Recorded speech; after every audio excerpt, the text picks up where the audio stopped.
Hello guys, good morning. Welcome back to another countryside vlog. And thank you so much guys for the love and the support that you've shown me in my past videos. I do not take it for granted and I really appreciate those who always come back to watch my videos, and also to the new subscribers, you're welcome. And if you're coming across this channel for the first time, my name is Haoma_KE. And so today for breakfast, I'm preparing some mandazi. And I'm not that one person that measures when I'm cooking mandazi or chapati. So I want to also add some rosemary leaves to my mandazi. I always do that. I always love the smell of rosemary in my mandazi.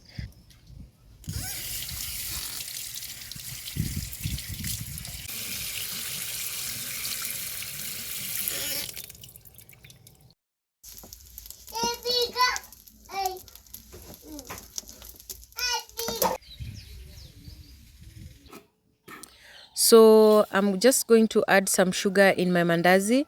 I'm not going to put too much sugar because I'm also going to eat the mandazi with tea. So, and that is what I'm used to. I do not like putting a lot of sugar in my mandazi, in my cakes, and also in my chapati. So that is enough just for this amount of flour. I'm adding margarine just to improve the texture of the mandazi, and also I'll be adding lemon. I really love a lemon zest in my cakes and also in my mandazis. So I'm also going to add the zest, and later on I'll add the lemon juice.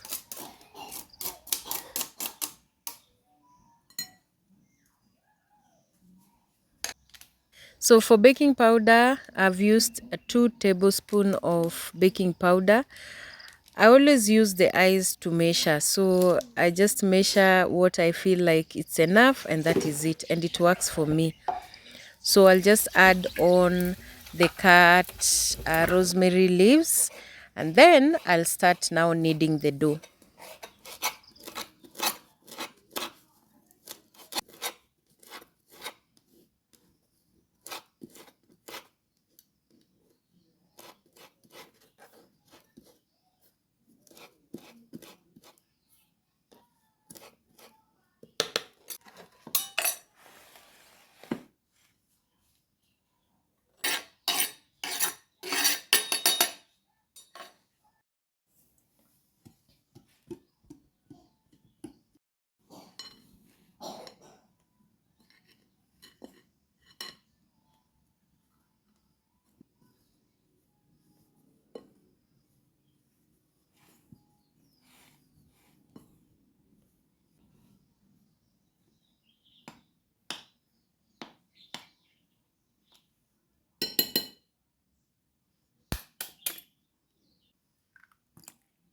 So I always do not add eggs in my mandazi, not always, but occasionally I always add because it brings out a very nice texture in your mandazi.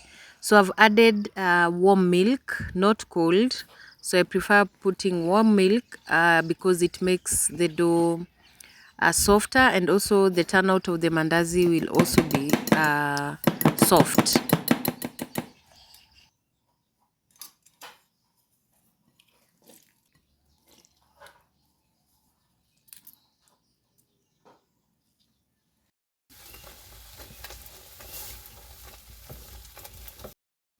So the secret in having soft mandazi and also soft chapati is how you knead your dough.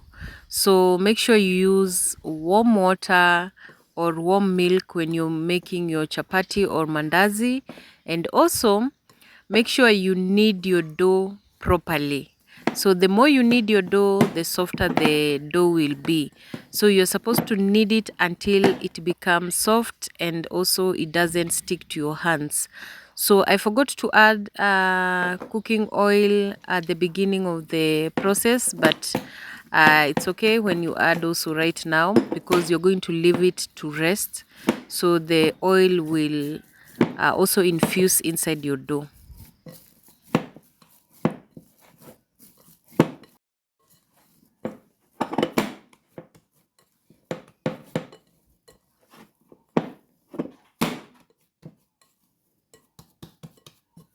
So because I have a lot of farm work today, I'm going to let it rest for around 1 hour, then head on to the farm to plant a few vegetables. Then I'll come back now to start cooking it. Today I'm not in a rush because the kids are in school, so having breakfast, I can have breakfast even at 10 or even at 11.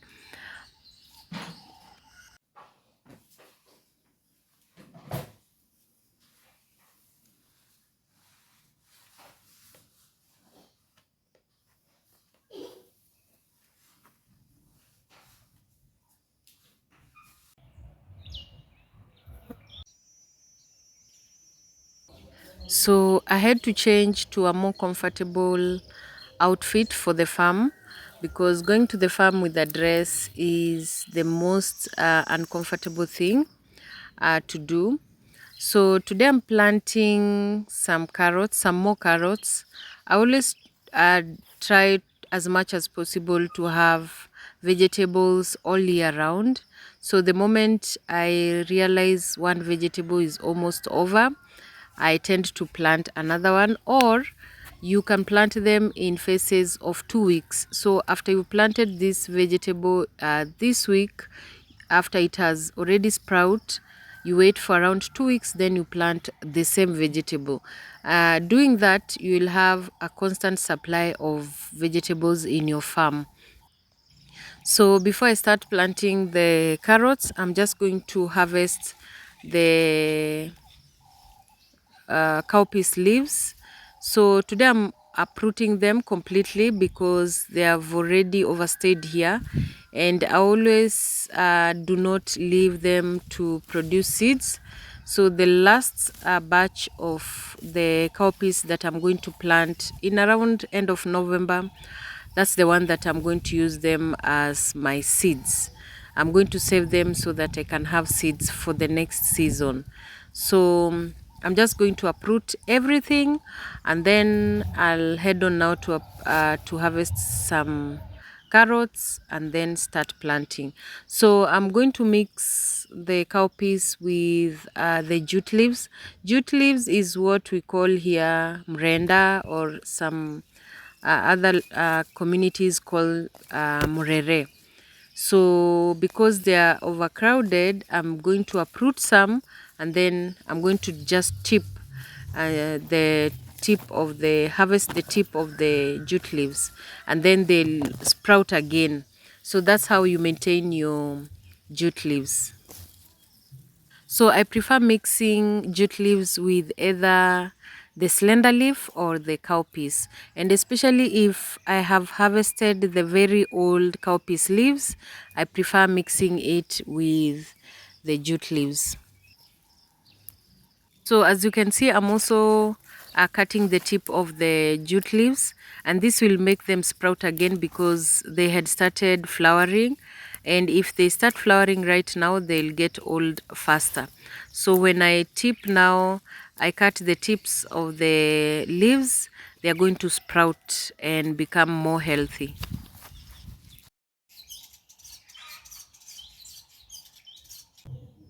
So I'm also going to harvest just a few carrots that are the ones that I'm going to use for supper today, and also I'll be using that for lunch tomorrow.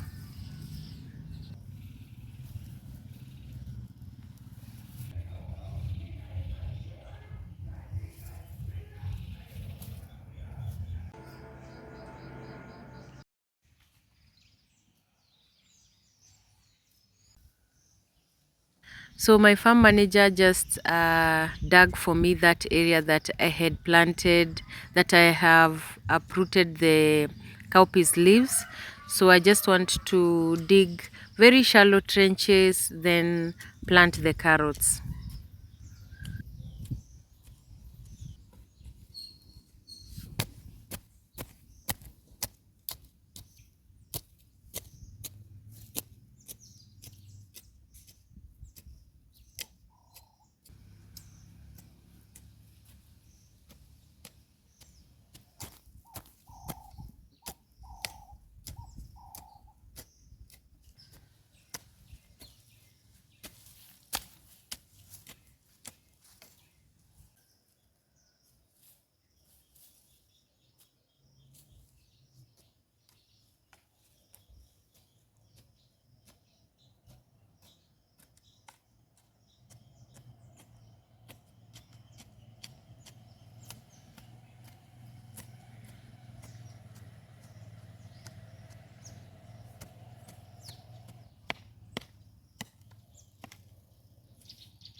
So I'm also applying compost manure, and because I do organic farming here in my home, I rely on making my own compost from the goat poop and also the duck and also the kitchen waste. So that's how I make my compost manure.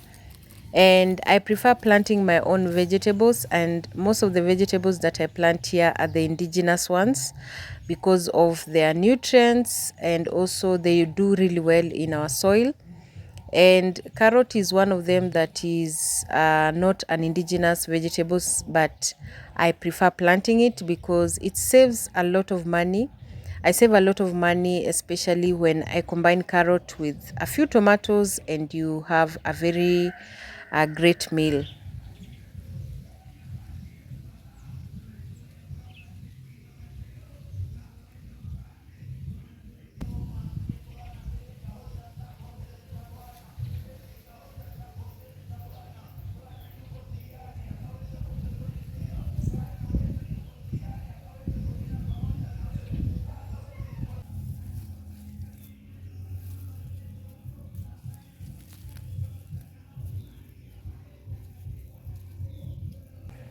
So I am done.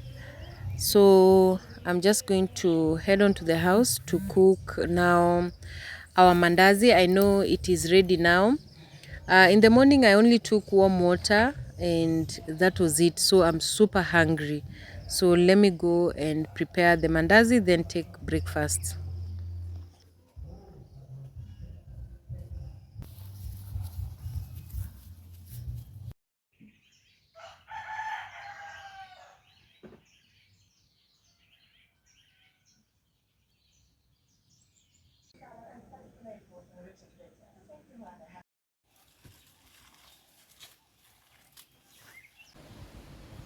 So our dough right now is ready.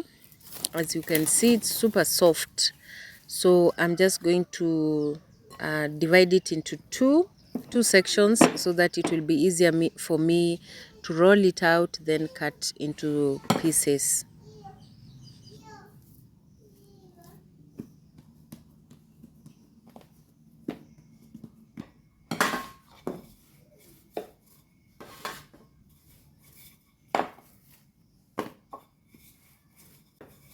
I always feel like mandazi is the easiest pastry to make because it does not need a lot of attention. So long as you use warm water, you knead your dough properly, your mandazi will be super soft. So please tell me on the comment section, how do you prepare your mandazi? Do you add milk? Do you add margarine? Because I know most people rarely do that. Some just prepare the mandazi with just warm water. Some also prepare the mandazi with yogurt. I have done that once and it turned out very nice, especially if you're in a rush and you want to cook mandazi very fast and you have yogurt. Just prepare your mandazi with yogurt and milk, and your mandazi will be very soft and you'll be able to cook your mandazi immediately.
So this is the last batch of our mandazi, then we'll be done, so that I can take some breakfast. I kept on tasting the mandazis, I think because of hunger. I'm super hungry, so I kept on tasting them one by one, but they have turned out very nice and soft. So I'm just going to cut these ones into pieces also, then cook them and then take my breakfast.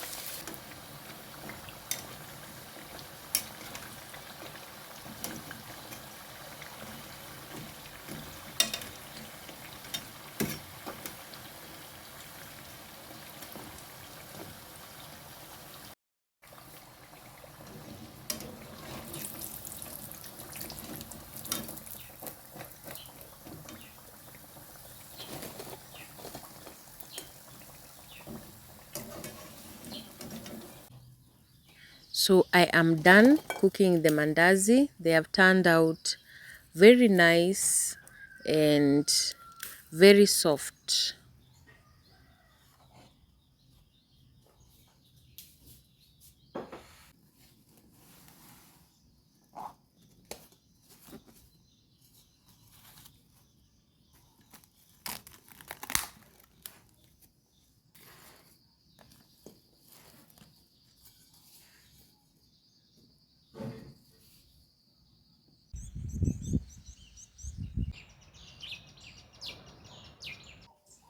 So I am done taking my mandazi and tea. We call chai here. So I almost said chai. So I'm done taking my mandazi and tea. Then my farm manager just told me that we need to plant the other section of the farm that remained, because if September ends, and right now we are receiving a lot of rain, so the maize and beans will grow very fast.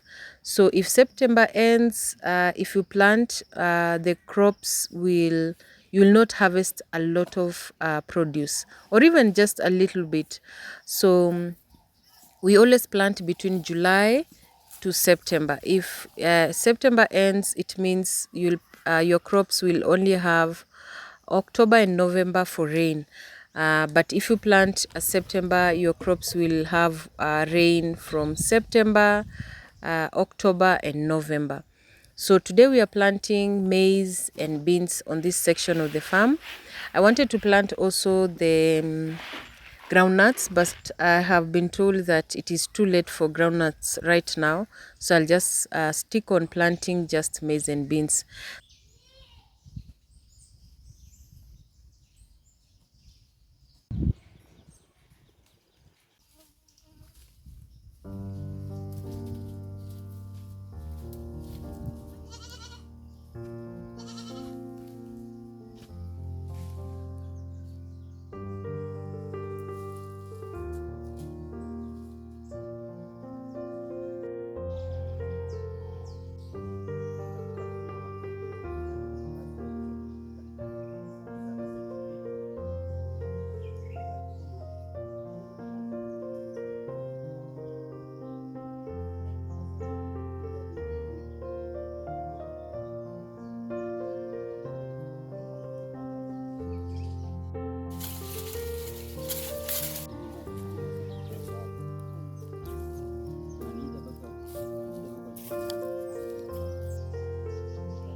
So I am done planting the beans. My farm manager was planting the maize. So he still has some few sections to finish up with the maize and also applying the fertilizer. So as he continues, let me just start covering the maize because now we'll be saving on time, because also the weather is changing so much, and I think today also we are going to receive a lot of rain, because we've been receiving rain for the past 1 week, a lot of rain, and we are just taking advantage of the heavy rains just to help our crops grow very fast, because when there is a lot of rain, the crops tend to grow very fast.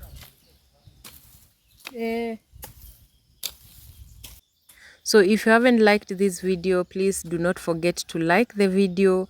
Also, if you are if you're new here and you haven't subscribed to my YouTube channel, please subscribe to my YouTube channel.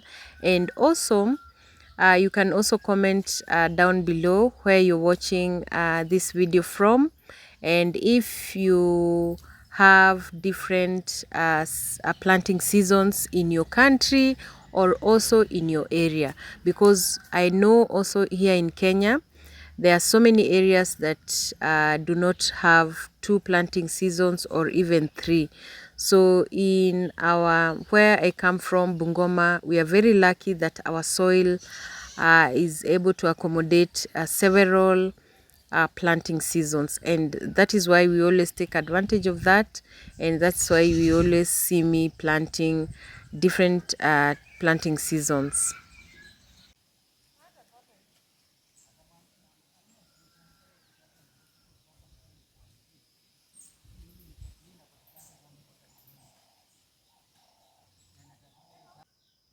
So we are done with the planting. I'm just going to make some lunch and then rest for the rest of the day, because tomorrow we are very busy at work. So I'm just going to prepare some lunch for us. I have some githeri, so we are going to take some githeri with rice.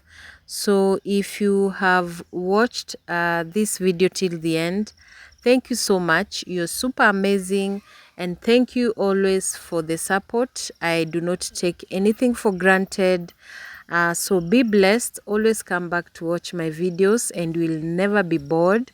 So thank you so much. See you in my next video. It's bye for now.